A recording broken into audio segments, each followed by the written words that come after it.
Hey guys, good morning. Happy Friday. It's Daryl here. It is 5 a.m. here in Connecticut on the East Coast. As promised, initially I want to talk about, there's this video that I posted on my community page about, it's got Trump talking at, I'm not sure if it's a rally or a press briefing. And he's talking about, it's a kind of a campaign speech. He's talking about how Biden hates God, hates guns, wants to hurt God. And when I saw this video, like I said it before, it made me sad. It made me frightened for our country that this is what is in charge. This man is what is in charge of the country. Okay, and then I just watched BEAU'S video about Trump rigging the election. He's talking about Beau, the fifth column, talking about Nevada and Florida. And those two videos together, you guys have seen how I've become more animated, more angry.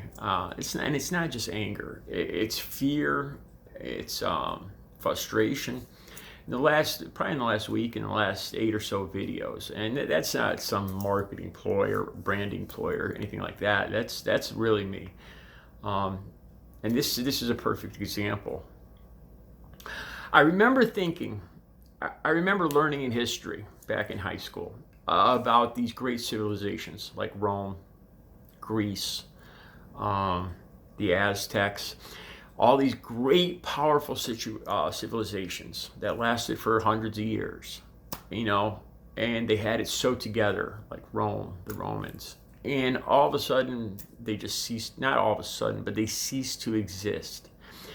And I started to realize that throughout history, pretty much every great civilization has had its time and then disappeared, kind of wiped itself out. And I started thinking about the US. This was about 35 years ago when I was in high school. And back then, the thought of the United States wiping itself out was so foreign to me.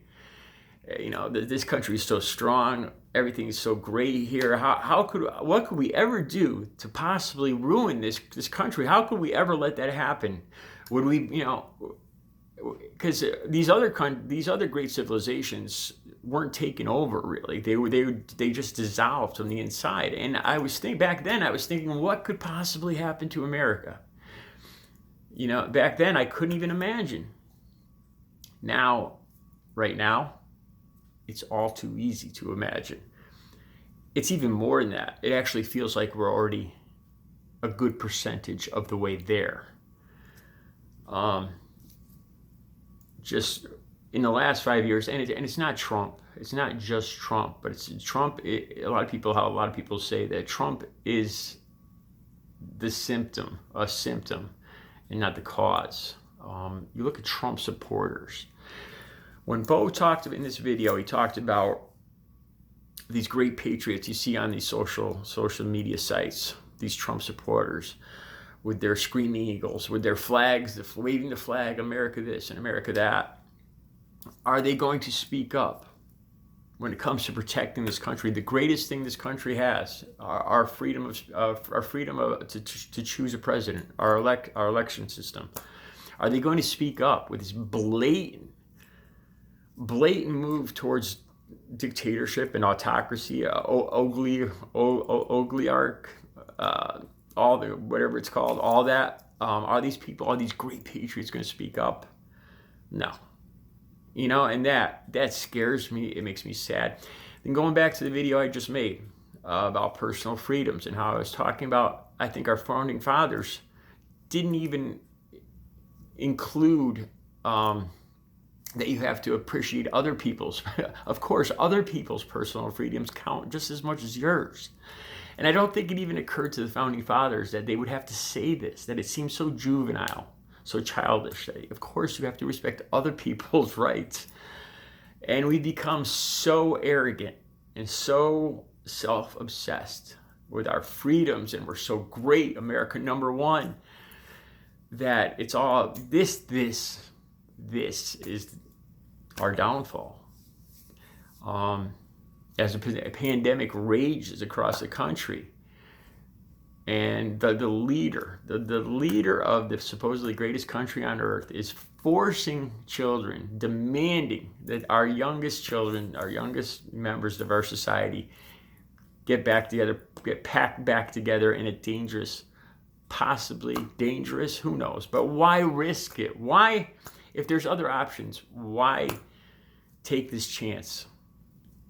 Why? It's because of arrogance again with this president, just thinking about himself. He's an example of this overall attitude across the country.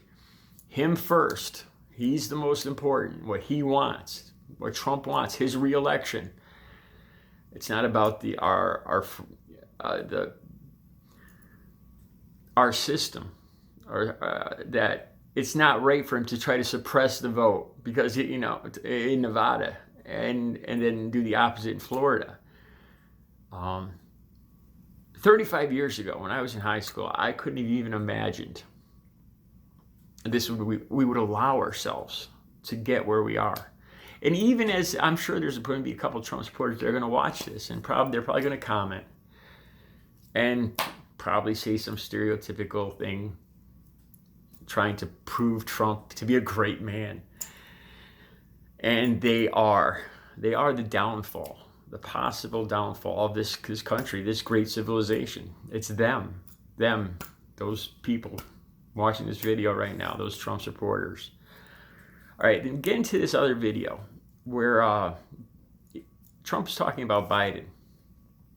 And like I said, it didn't worry me, it didn't make me angry.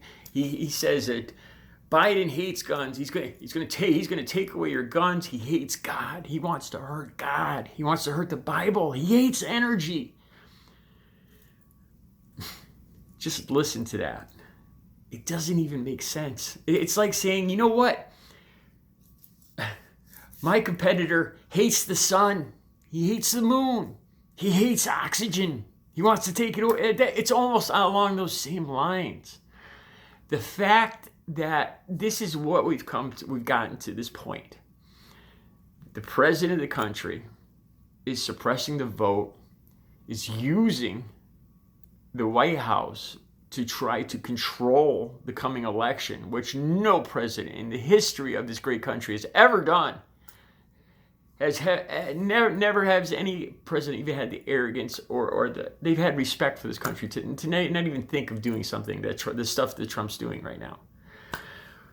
But then I thought about the other countries in the world, watching Trump in that video. Biden hates God. He hates the Bible. He hates energy, and they must look at him as an idiot. The man, it's just grasping at straws. So like I said, it's like saying my competitor hates the moon. He hates this air I'm breathing. He hates the color blue. He wants to eliminate it. It's such random nonsense. This is why I've become so angry in the last 8 days. Like I talk about him going, I call it going full Trump, taking off his mask. Just I don't know if it's his if he's scared. He sees a good possibility he's going to lose. But the every day, and the flip-flopping and the nonsense, and I just look at it and I feel sad for our country when I see this. That's my emotion. I'm not concerned. I'm not concerned that people are actually going to believe that Biden hates God and he wants to hurt God. It's not a valid claim. It's not. We have the leader of our country, and it's not even a valid claim. It's not even anything that even makes sense. And that's who's leading our country. And the rest of the world sees this. What do they think of us? It's just such random nonsense. When I saw that, I felt sad. I wasn't worried that Trump might win on this. He's got a good point there. He's going to convince a lot of voters. No, didn't think that. Didn't even cross my mind. when I saw him talk, I just felt sad. You know, I just felt so sad for this country that this is, you know, sad. I felt sad for all of us that this is who we have leading us right now. And then, okay, so then I don't even know if I should get into where he says in the same sentence, he hates God, he hates guns, God and guns. I know. There's a lot. It's a Republican thing. There's a lot of you. It's a lot of people. Look, I grew up with guns. I own guns. I love target shooting. I love hunting. But I think it's almost blasphemous.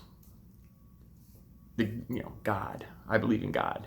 But to say, to somehow include those two things, a gun made to kill people, made to eliminate life on this planet. That's its purpose. It's a tool to kill. And God, the creator of life on this planet. And to include those two things in the same, right next to each other in the same sentence, like they belong together. You know, I don't even know what to say. This country, I feel sad for this country. Like I said, I believe in both God and guns, but I think that guns have a purpose to hunt, to feed people, or target shooting. But I think in the context of a lot of Republicans, God and guns, when they say it that way, they're talking about basically killing your enemy, eliminating people that don't think like you. Pretty sure, God has never spoke right personally to me, but I'm pretty sure that's not something he'd be for. Killing your enemies, probably not high up on his list. I think he was more the turn the other cheek kind of person. I'm just guessing there. I never had the privilege of a 900-foot Jesus appearing in front of me like Jimmy Swagger or anything, but I'm pretty sure I could say that with a conviction that I'm pretty sure God, not a big fan of guns. Anyway, BEAU'S video, it's great. I'm sure most of you guys have seen it. It really impacted me. The thing that bothered me most, again, about BEAU'S video concerning Nevada and Florida and Trump suppressing the election was when he talked about Trump supporters and the flag wavers and how they're just going to remain silent. And, as long as their man wins, basically they're selling out their country. I could use the word traitors, but, and that just, it kills me. It kills me. And they don't even see it. They've come to support a man above their country. And they call themselves patriots on top of it. And they believe it. It makes me sad. It makes me frightened for this country. And I say that with 100% earnestness. All right. You guys have a good Friday.